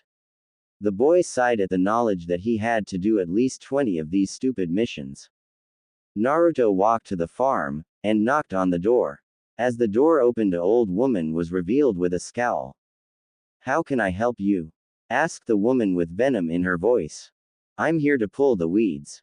Asterisk. "Not a chance, demon. You would probably poison our crops, or you might even taint the land, making it stop growing things." I'm here for the mission you requested, wrote the boy with a stern glare upon his face. And I said no. Get the hell out, you brat. I am here for my mission. Asterisk. I don't care, shouted the woman as she opened the door, and backhanded the blonde. The boy turned his head back, and glared daggers at the woman. He spat at her bare feet before walking around a corner. Once out of sight, he made several hand signs before transforming into a brown-haired boy who looked constantly tired. He then walked up to the door, and knocked on it to have an angry-looking old man answer the door, this time while shouting, "We said to leave us the hell alone, demon." Then when he saw Naruto disguised, he apologized, and led him out to the farm, and watched as he pulled the weeds. Several hours passed till Naruto finished the job. He got the family to stamp the folder as "Th Boy Shushine" to the Hokage, and threw it onto the table. The man looked at it with disgust before paying the young boy 10,000 ryo. The boy looked at the money, grabbed it, and then walked out. He was walking back to the broken hideout here he last saw Kyuubi. He arrived to see her awake, and tending to the now awake brown-haired little girl. She looked at Naruto with a face that hinted a little fear before Kyuubi started to rub her head, and told her he was a friend of hers. Her demeanor then changed to a happy face as she ran over to the boy, and hugged him. Naruto smiled at the girl who was less than a head smaller than he, before he felt sick to his stomach. He grimaced in pain, before clutching it. "Naru-kun, what's wrong?" shouted Kyuubi as she ran to his side. The boy started coughing viciously before turning over, and coughing blood out onto the grass. "The second vial?" asked the crimson-haired woman as Naruto nodded while still coughing up a storm of red. Instantly, the woman dashed to the base, and grabbed the vial with the number 2 on it, and ran out. She sat the boy up, and uncapped the container. She then poured it down the boy's throat as he tried his hardest to not cough. The boy drank it as he grimaced from the horrible taste. He coughed a little more, but this time red didn't fly from his mouth. After a minute he stopped coughing, and started to breathe properly. He looked up at the sad-faced fox to see her near tears. "Naru-kun, I think it's almost time," whispered the woman. The boy looked up at the woman and smiled before bringing up the board with 2 more days written on it. The kitsune smiled at him before smiling, bending over, and kissing him on the forehead. "Okay, but only because you asked, Naru-kun," the woman whispered into his ear seductively as his eyes drooped shut, letting sleep take him once more. Naruto woke up as light beat upon his eyes. He opened them to see a redhead snuggled up to him. Today was the last day, no 12 hours he could touch her in this realm. All because of the stupid condition. He was brought out of his thoughts as he felt her grip tighten on him, and her face squint. She whimpered subtly as he snuggled closer to her, which seemed to relieve the girl as her face switched to a comforted one. He smiled at her, then wandered back to the events of the last few days. He had wanted to be with her as much as possible, so they had decided she would help him on his missions. Which as of now he had now 11 D-rank missions under his belt thanks to his shadow clones.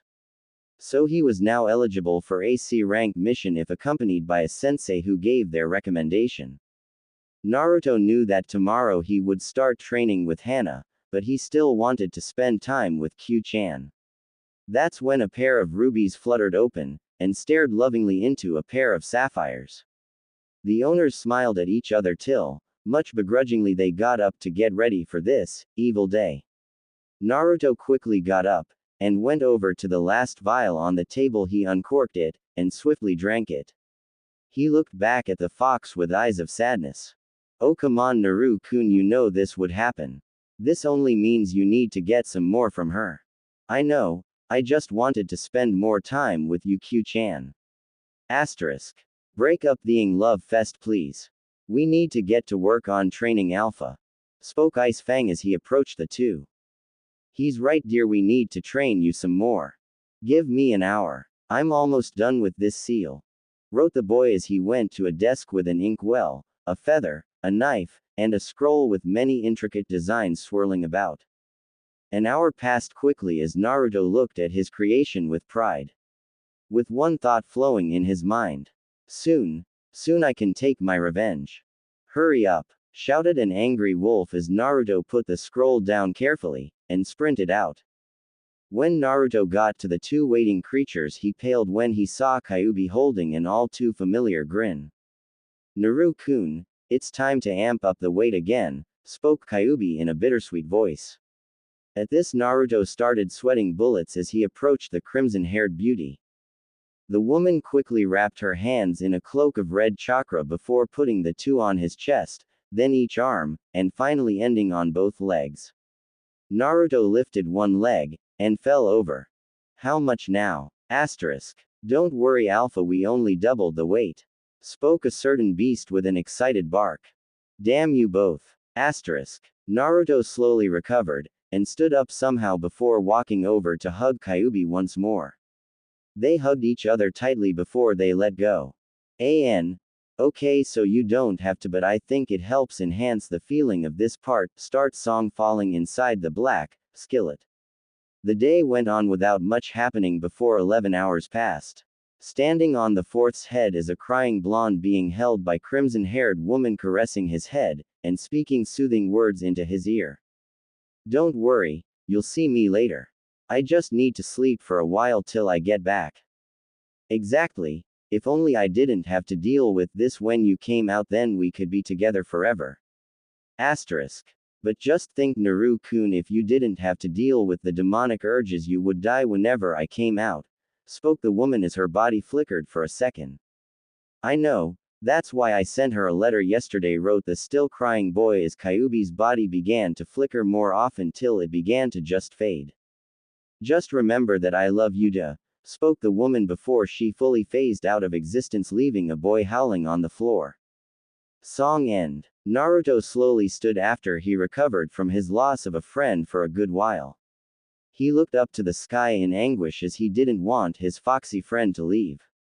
He knew she had to, lest he lost control of his urges. Those damn stupid demon urges. Why did he or any Jinchuriki have to get them with this technique? Yes, he got demonic urges of the vampiric kind whenever his biju got pulled out of him. It was either turning slightly demonic to have a link with her when she was out, or to be on the floor dead with her free to roam. He obviously chose the former as he didn't want to die just yet. He looked back to the city he despised as he went back inside the forest. He got back to his base as he started to whittle wood in the shape of a woman. It took him quite a while till he had finished his already nearly finished full-sized sculpture of voluptuous woman due to the fact he took great care to etch every possible detail into the sculpture. He looked at his creation with a smile. Soon, very soon, went through his head as he let it rest against a wall. All he had to do now was get some paint, a blood seal, and lastly a certain type of chakra. He knew how to get the paint easily and he could create the blood seal even easier. It was just a matter of time till he got the chakra he needed. He walked into the forest, and gathered a multitude of colors varying from red to blue, black to white, and green to purple. He then went back to the base, and scribbled on a scroll to create a blood seal. He painted the wooden sculpture with red hair that fell to her waist. Two patched one on either side came in front of her hair in the shape of fangs, and a single stray tuft was tied to her right side by a green pin, making it slightly thicker than the left. She had amethysts for eyes with small onyx gems for pupils. She also had a button nose accompanied by thin sharp eyebrows. Lastly, she wore a green dress over a white shirt. Naruto backed up from his painted sculpture, and smiled. Northwest, he just had to wait till it dried, which would be a good several hours. He looked outside to see the moon nearing its peak, and so he decided now would be a good time to let sleep wash over him once more. The following morning he got up bright and early as Ice Fang was already up, and hunting for their breakfast. Naruto quickly checked to see if the paint was done drying to see it wasn't quite done, but it was close. The blonde sighed, and then turned to see Ice Fang dragging a juvenile deer in. After the two had eaten their fill, they rushed out to go to the Inuzuka compound lest they feel the wrath of another woman. He hated how they all seemed to hit so hard.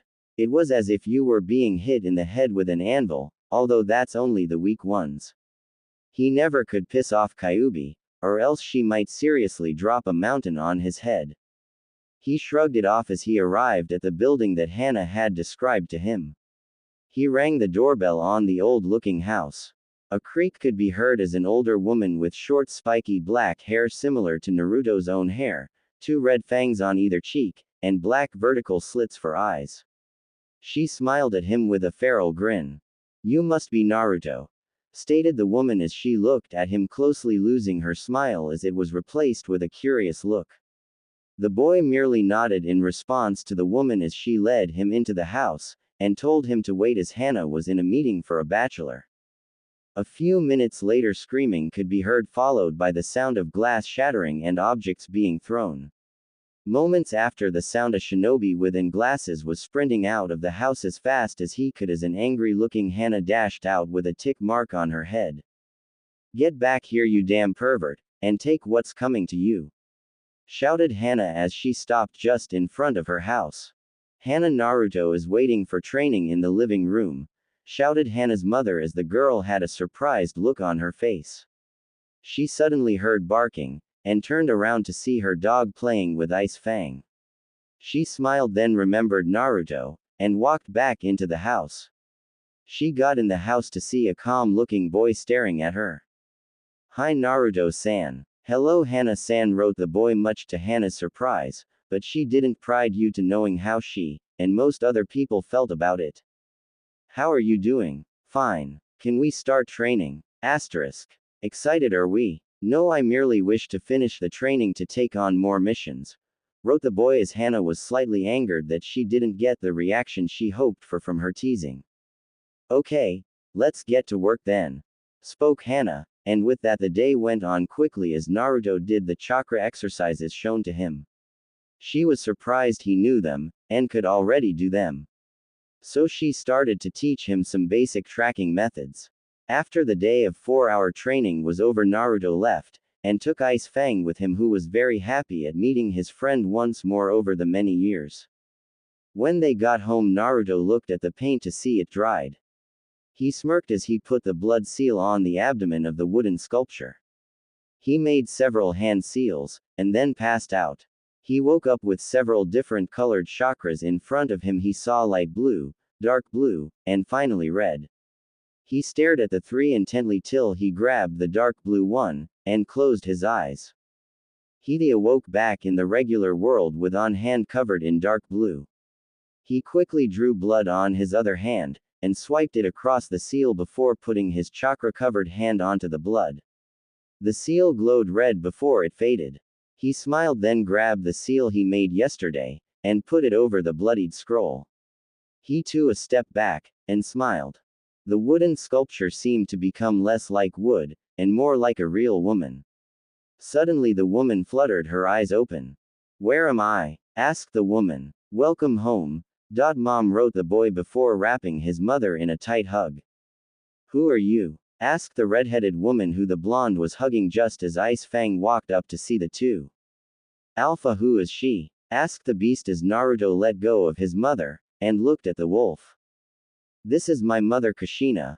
Mom, this is my friend Ice Fang," wrote the boy as he passed, slightly earning a chuckle from the sailor-mouthed wolf. "Son? When did I ever have a son?" asked the woman, instantly breaking the boy's heart. "Mom, it's me, Naruto. You know yours and the 4th son." Asterisk. "The 4th, as in Minato?" asked Kushina, earning a nod from the boy and dog. "Why would I have had a son with that asshole?" asked the woman, earning a single grin at the language and a confused blonde. "But you're my mother. Remember you died when Q-chan attacked the village." Asterisk. "Q-chan? You mean Kyuubi?" "No, he's talking about some other nine-tailed fox," spoke Ice Fang sarcastically, earning a tick mark on Kushina's forehead. "When did Kyuubi attack, and why? She would never do that." "Wait, where am I?" asked the woman, earning 2 face faults due to just now realizing she didn't know where she was. "Do you not remember having a child, Mom?" Asterisk. "No, I never would have had a child with that bastard, and I definitely haven't done the deed yet," spoke the redhead shamelessly. I think something's wrong. Spoke the young boy in his head. I know there ing is. I can smell ink shit on her. Active ink. What do you mean Ice Fang? Someone put a seal on her ing memories or something, and she definitely has a problem for not remembering when the Kyuubi ing attacked, or your birth. Do you think I messed up on the seal? Not a ing chance. I had Yorick the shithead look it over while you were out, and even he said it was going to ing work properly. How did he know it would work? We kinda tested it out, twice. You know how I feel about you touching my stuff. Well, oh well, get thee over it. Fine, we'll finish this later. Naruto, that name sounds familiar, spoke the redhead to herself. Yeah, you named me after a fishcake mom. Asterisk. Hey, don't get sassy with me, kid. Although, that does sound like something I would do, spoke the redheaded woman as she struck a thinking pose. I think we'll need Kyuubi in order to see the seal. Well, you'll need to wait until she wakes up, Alpha. I know. Thought the boy as he looked at Ice Fang. I still don't believe you, boy. Spoke Naruto's mom as she came out of her thoughts. It's fine, just stay with Ice Fang until Kyuubi wakes up. Asterisk. What do I mean I can just talk with her? Give me a minute. Spoke Kushina as she sat down to meditate. You won't get anywhere with that ing method. Spoke Ice Fang as the redhead's eyes shot open. Why can't I talk to Kyuubi? Asked the woman in worry. Because she is inside of me, wrote the boy as he lifted his shirt, and channeled chakra through his body, making the seal on his abdomen. So you might be telling the truth then, but how am I alive? I revived you with the seal on your abdomen, wrote the boy as he placed his hand on her shoulder, and pushed his chakra into her. Then the seals glowed through her shirt to reveal his words of truth. So there is some truth to your words. Alright then, I'll listen to you for now, but I warn you now, you still tread on thin ice. As long as I have the chance, wrote the boy as he began to walk away. Where are you going, Naruto-san? He's got training with Hana the shithead. Oh, okay. Spoke the redhead as the blonde just walked without looking back. He was still heartbroken over his mother not knowing who he was, but he was happy to at least see her. So with a sigh he trudged on to the Inuzuka compound with a purpose to train, and to find a Yame. Naruto quickly arrived at the compound as he nearly sprinted there, not from excitement, but rather to escape the stares of the public. Their stares were slowly driving him to madness. He was nearing his breaking point once more, and he hadn't even been in the city for a full year. The only thing keeping him sane is the thought that it was all a mere test. Yes, a test to see if he had what it took to fulfill his plan, and he knew he would. Whether it took a day, a week, or a year, all depended on when she would come back. He only needed to wait until she got over their deaths, whether by time, or from a push. He was brought out of his musings when the large building appeared in front of him. He walked up, and knocked to have it opened by Hana. She smiled at him, before fully opening the door. Alright Naruto-kun, you ready for your first real mission? Asked the brunette as she took a step out, and closed the door behind her. What do you mean by a real mission? I've done those poor excuses of D ranks. Asterisk. Well, you're in luck, cause we're going to be doing your first C rank mission. Here's the details. Be at the gate in an hour. Spoke the woman right before she handed him a folder, and then disappeared back inside. The boy looked inside the folder to see it was a joint operation between him, Hana, and Team 8.